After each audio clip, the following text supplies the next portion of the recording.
Hello, I'm Louis J and welcome to RAF World. Today, we're celebrating the ceremonial role of the Royal Air Force in our national events, and there have definitely been a lot of them recently. Our generation is witnessing the first coronation in 70 years, and an event of this scale is of historic national importance. What better way to celebrate it than with a traditional and impressive RAF flypast?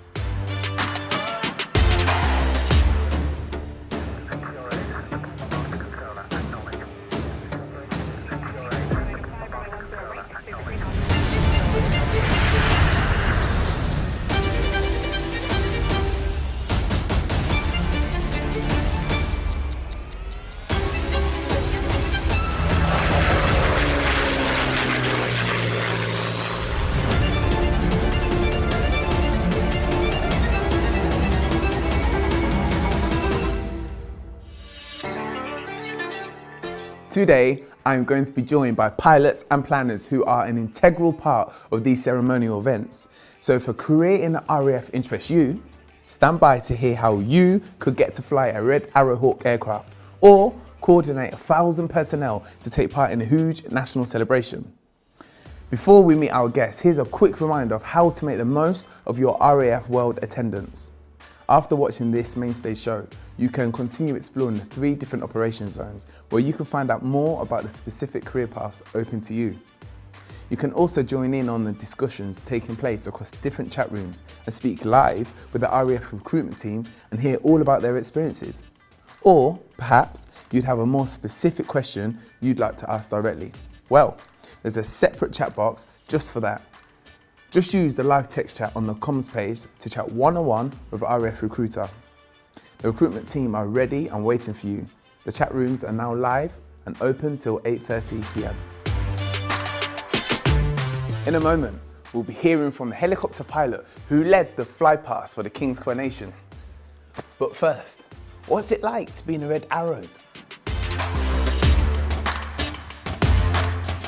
Hello, my name's Adam. I'm the Officer Commanding of the Royal Air Force Aerobatic Team, the Red Arrows.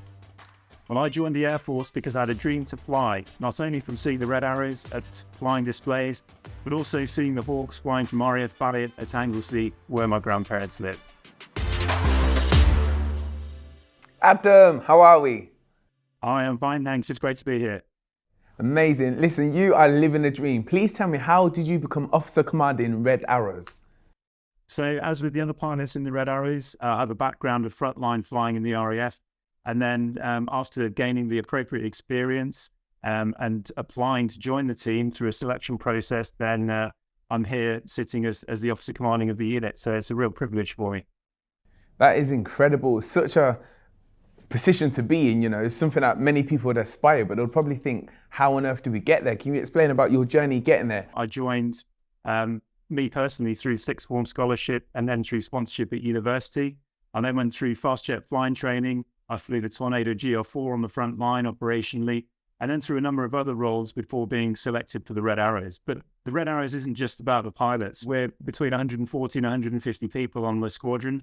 We have 11 pilots, all of whom are experienced frontline fighter pilots before joining the Red Arrows. And we'll move on to other jobs after we've been on the team, such as back to the front line or maybe instructing.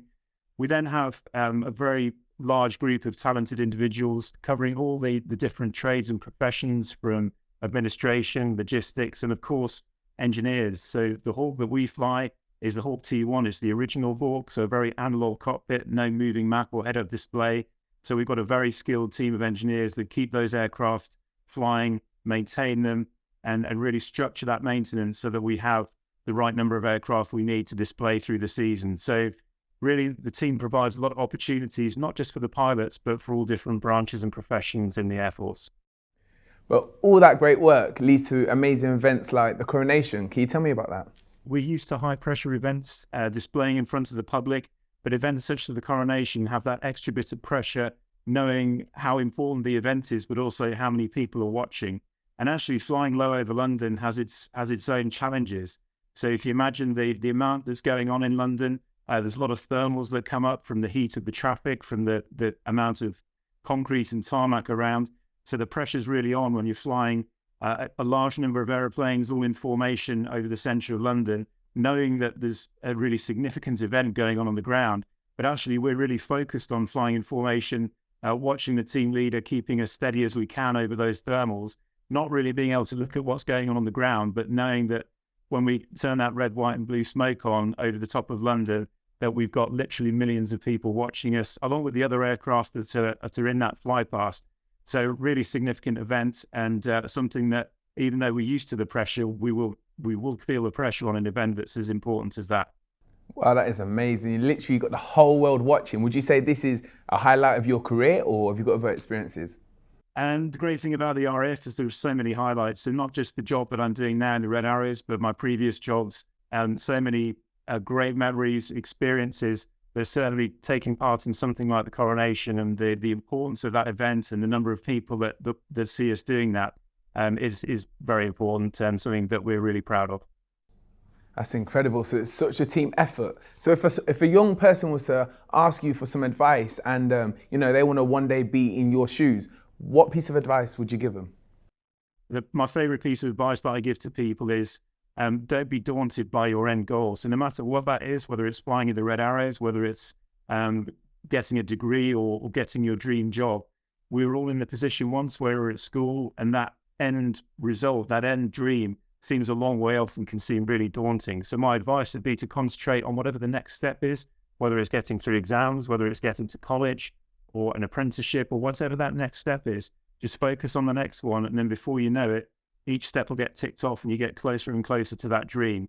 If you just concentrate on the end result, it can be really daunting, but focusing on that next step, the building block approach, can make it much more manageable. Adam, you've inspired me, and I'll be driving a Red Arrow soon.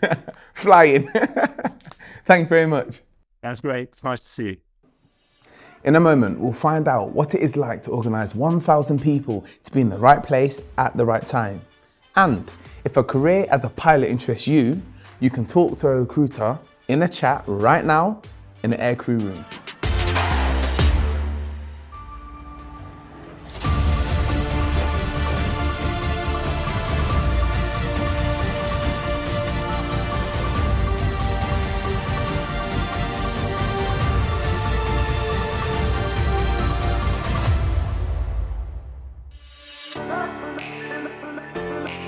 Hi, I'm Minnie. I'm a Squadron Leader, Air Operations Systems Officer working in 11 Group Headquarters at RAF High Wycombe.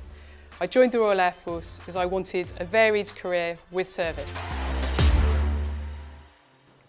Hello, Minnie, how are we? We're good, thank you. Good, thank you for joining us today. So, can you tell me about your job role? Because from what I know, a little birdie told me you had to organise 1,000 people? So very recently I've been involved in the planning for Operation Golden Orb, which was His Majesty the King's Coronation. Wow.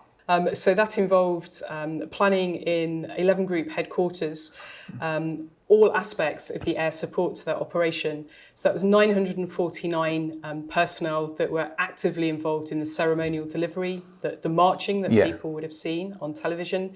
But in addition to that, there were in the region of 500 personnel that were involved in the management, people such as drivers, logisticians, aircrew in the fly past, people supporting the air security. So it was a really large-scale operation for the Royal Air Force. And essentially what, you're telling me you are the brains behind it? You're in the office room going, you do this, you do that, so on and so forth? I would like to think so. Lots of other people assisting myself.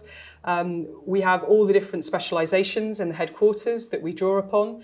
And whilst in UK operations, we would pull all of those subject matter experts together, we absolutely rely on all their skill sets as well. These events that we speak of, they've stopped the whole world, or at least stopped the UK, and people have paid attention. How do you get in such a position to be involved in these beautiful ceremonies? I joined the Royal Air Force 20 years ago.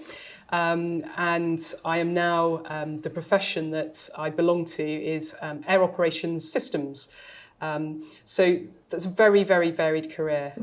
Every 2 to 3 years, I've done something slightly different, and that can be anything from supporting search and rescue operations to working with the Royal Navy and the Army up until my career to date. And to get to where you are, did you have to go to university for it, or? So I did join from university. So I have a master's degree in history of art. So a little unusual Bit different. to join the Air Force, but Yeah. it shows it really doesn't matter what your degree's in. Wow. So if you was to talk to somebody who's ambitious and they said to you, I really want to get into the RAF, but I don't know much, what type of things would you be telling them to encourage them? I think it's a really varied career. It can be quite tough. You can spend time away from home quite frequently for long periods of time. However, that's balanced out by really good opportunities, whether that's adventurous training, going on expeditions, whether it's being involved in sports. I'm a musician, so Beautiful. I tend to do more of the musical side of things. What instrument do you play? I play different brass instruments. Oh, wow. And I've done that throughout my career. So there's lots and lots of opportunities. And do you have the time outside of, your shifts to do those things? Do they support you in that, or? So some of it is done in my own time, and some of it is done whilst I'm being paid by the Royal Air Force. So to round up then, what would you say is your highlight? Let's end on a good note. What is your highlight of your career so far? It has to be my current job, and in being involved in not only the coronation, but starting the job and being involved very, very quickly in the support to Prince Philip's funeral, followed by the Platinum Jubilee for the Queen, and then unfortunately, then the support post the death of Her Majesty the Queen. But then that's capped by the support to His Majesty's coronation. Wow, but what a story to tell your grandchildren that you was there, hands in, getting involved, and you witnessed it. That is beautiful. Thank you very much, Minnie. Whatever your skills, there's a career path in the RAF for you.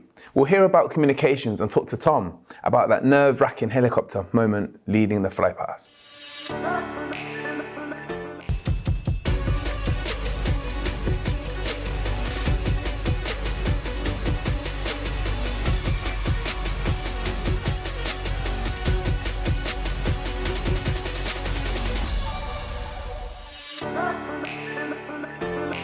Hi, I'm Noel.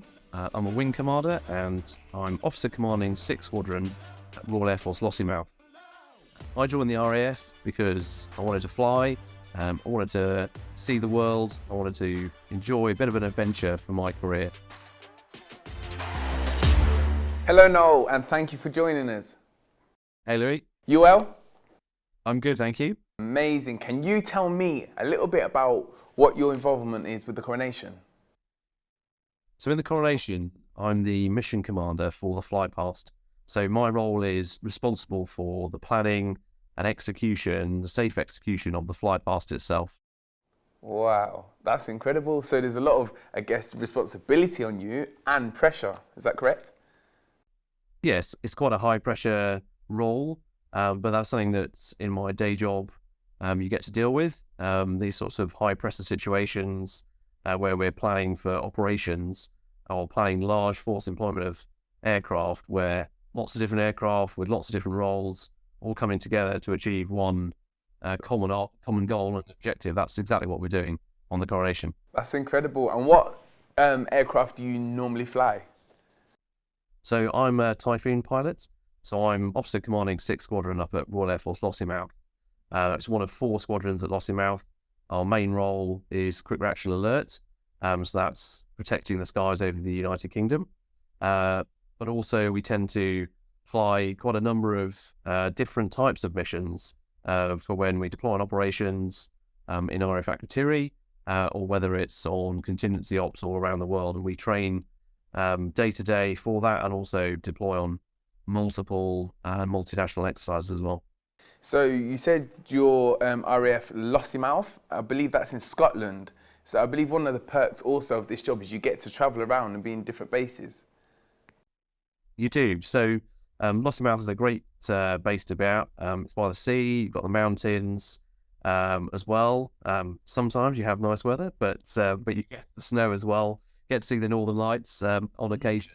But it's a really vibrant base up here. It's 4 squadrons of Typhoon, plus a growing number of squadrons of different aircraft as well. The Maritime Patrol aircraft, the Poseidon P8, and then coming soon we've got the E7 wedge-tail as well, so airborne control platform. So it's a really diverse, busy base, really busy operationally.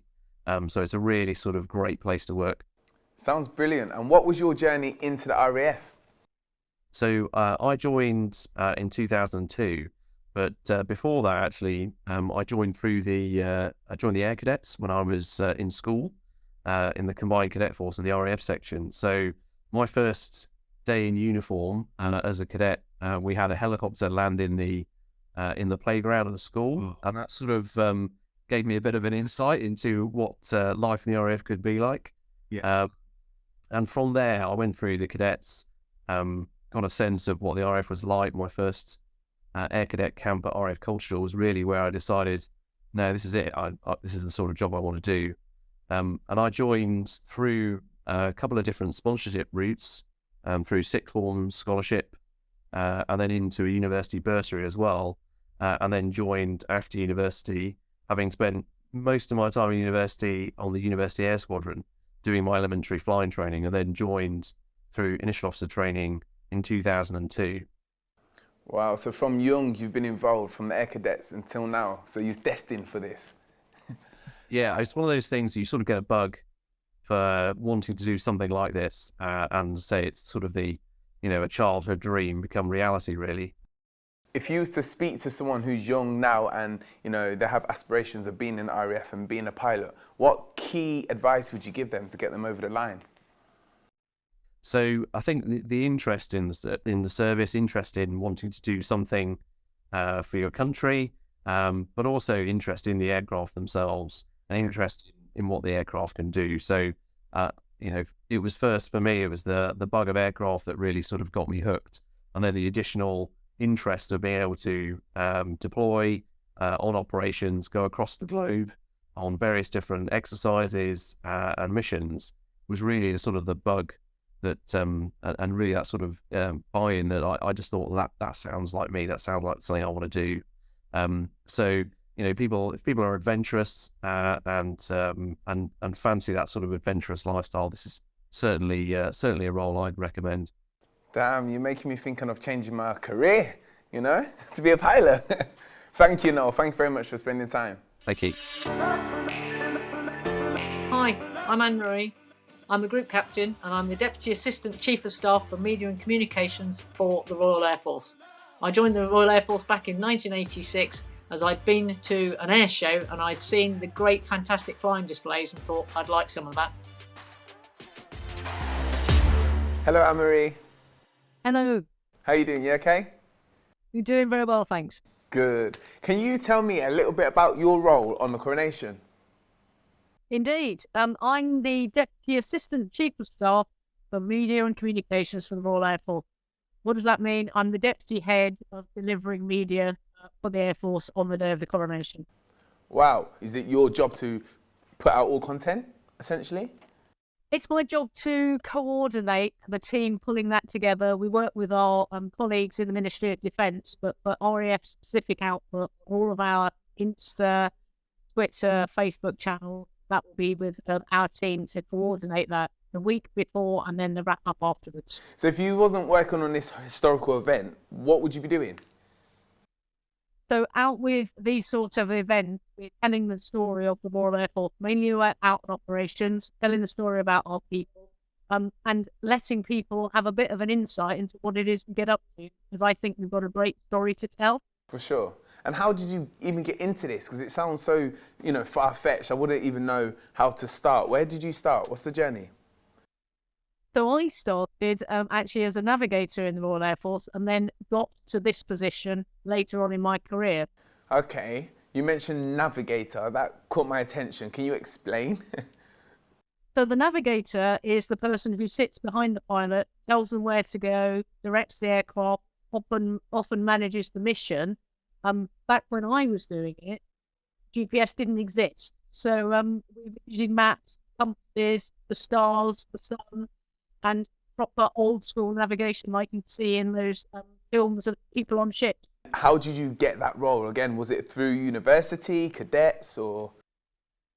No, I actually joined straight from school at 18, did a couple of other branches first, and then the government changed the rules in 1989. and I was able to go and apply to be aircrew, and the next thing I knew, that was it. I graduated in March '91 as the RAF's first female navigator.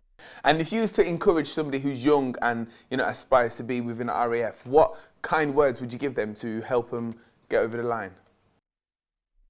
I would sit there and say, go for it. If it's something you're interested in, have a go. You're not committed for all of your life. You can do short-term career options or longer ones. I've done 36 years, but when I first joined, I only signed up for 5 and I enjoyed it so much. So there's so many things that you can get involved with. It would just be give it a go. There's definitely a future within that field, yeah? Absolutely. And from the media world, we always need somebody to tell our story when we're away on operations. And so we're always going to need somebody to do that. Okay, so let's end on a lovely question that will bring a smile to our faces. Can you tell me the highlight of your career so far? So the highlight of my career has to be leading 1,000 RAF personnel down the Mall as part of the celebrations for RAF 100 in 2018, and then parading on Buckingham Palace forecourt in front of the Lake Queen. Amazing. Thank you for your time, Anne-Marie. My pleasure. If this sounds like a bit of you, click on sign up or have a chat with one of our recruiters online right now to find out more. If it's the pilot route you're after, stick around to hear from Tom, who has nerves of steel.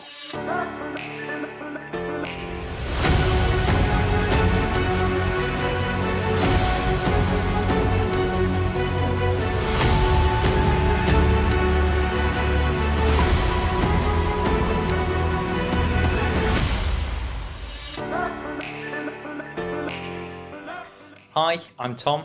I'm a flight lieutenant in the Royal Air Force. I joined the RAF 19 years ago, and I joined because I always wanted to fly. I always wanted to be a pilot. And to join the Royal Air Force, it seemed to be the right thing to do. Hey Tom, how you doing? I'm all right, how are you? Amazing, I'm good, thank you. Tom, I want to know, what is it like leading a coronation flypast? It's a huge honour and privilege. It's been absolutely fantastic. The planning started months and months ago between all of the different fleets. The mission commander is a Typhoon pilot, and all of the types and fleets were represented at various planning meetings throughout this year.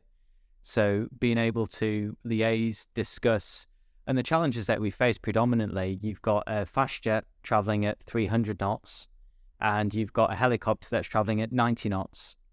So imagine you're on a motorway and you're driving a lorry and there's a supercar driving up behind you.